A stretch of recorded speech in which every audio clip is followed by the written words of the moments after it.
Halo Ibu dan Bapak, salam dan bahagia.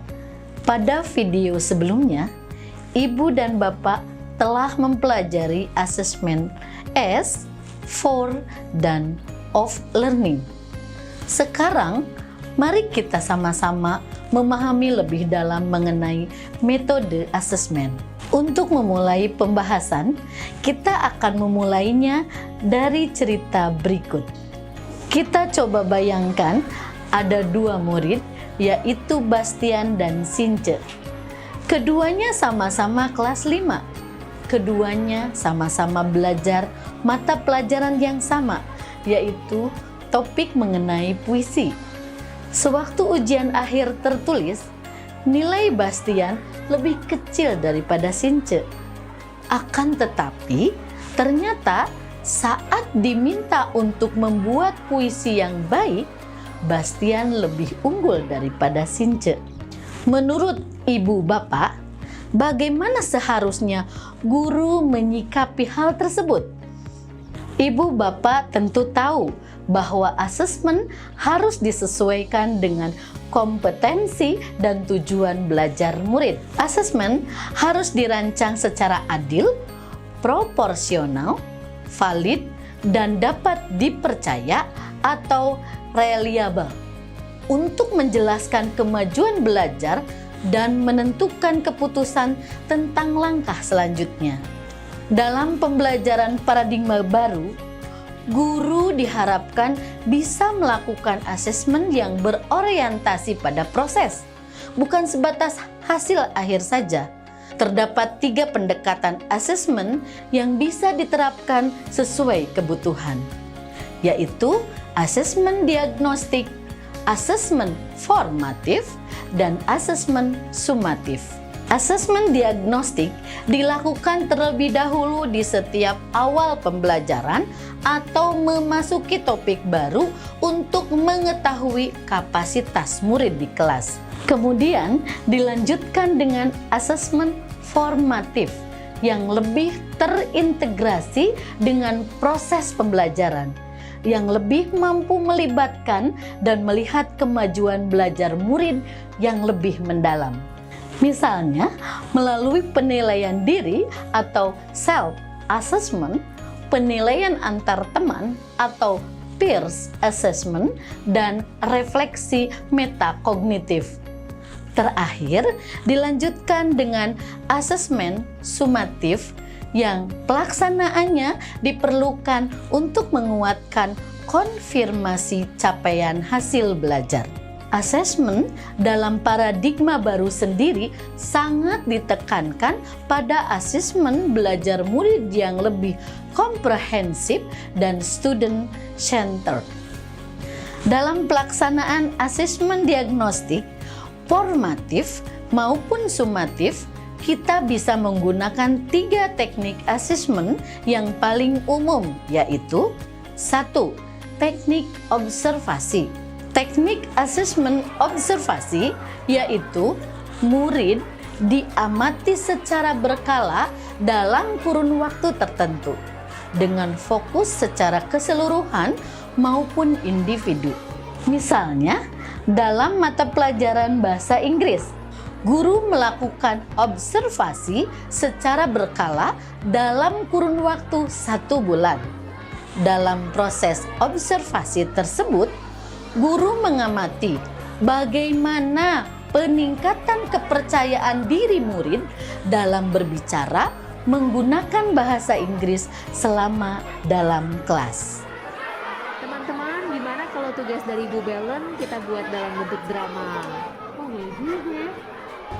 Kemudian kedua, yaitu teknik asesmen performa, di mana asesmen performa ini dapat berupa praktik seperti presentasi, pidato, melakukan gerakan atau permainan dalam olahraga dan sejenisnya.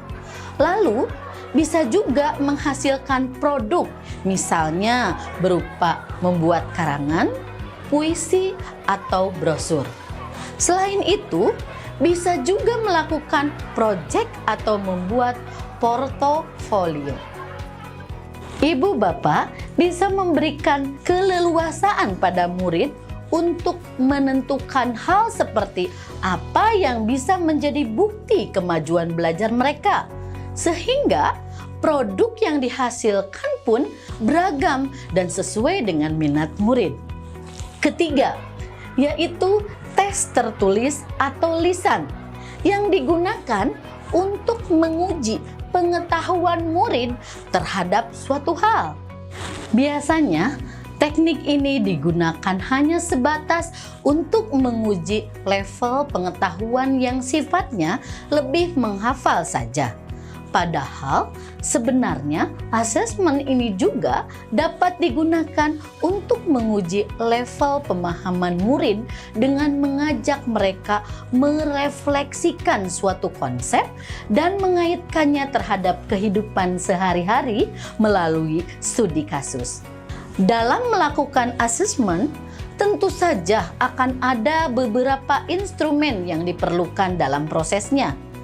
Pertama, instrumen rubrik, yaitu sebuah panduan yang dibuat untuk menilai dan mengevaluasi kualitas capaian murid dengan menggunakan rubrik skor tertentu.